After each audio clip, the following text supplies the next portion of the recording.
വീട്ടുടമയും സഹായിയും ചേർന്ന് വീട്ടിൽ വാടകയ്ക്ക് താമസിച്ചിരുന്ന യോഗ അധ്യാപകനെ ജീവനോടെ കുഴിച്ചുമൂടി കൊലപ്പെടുത്തി. ഹരിയാനയിലെ റോഹ്തക്കിലാണ് സംഭവം. വീട്ടുടമയായ ഹർദീപാണ് മുഖ്യപ്രതി.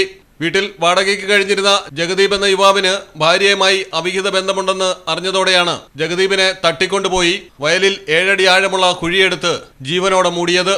ബാബ മസ്നദ് സർവകലാശാലയിലെ യോഗ അധ്യാപകനാണ് കൊല്ലപ്പെട്ട ജഗദീപിനെ വീട്ടിൽ നിന്ന് തട്ടിക്കൊണ്ടുപോയി ചർഖി ദാദ്രിയിലെ പന്താവാസ് ഗ്രാമത്തിലെത്തിച്ച് കുഴിയിൽ മൂടുകയായിരുന്നു. ഗ്രാമത്തിലെ ജോലിക്കാരെ ഉപയോഗിച്ച് ഹർദീപ് നേരത്തെ തന്നെ കുഴി തയ്യാറാക്കി വെച്ചിരുന്നു. കുഴിയിലിടും മുൻപ് യുവാവിന്റെ കൈകാലുകൾ ബന്ധിച്ചിരുന്നു.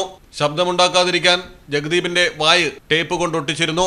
ജഗദീപിനെ കാണാനില്ല എന്ന പരാതിയിൽ കോൾ രേഖകൾ പരിശോധിച്ച് നടത്തിയ അന്വേഷണത്തിലാണ് ഹർദീപും സുഹൃത്ത് ധരംപാലും കുടുങ്ങിയത്. കേസിൽ കുഴിയെടുത്തവരടക്കം 2 പേർ കൂടി പിടിയിലാകാനുണ്ട്. News desk Malayalam television. ഏതു കാലാവസ്ഥയും അതിജീവിക്കുന്നു.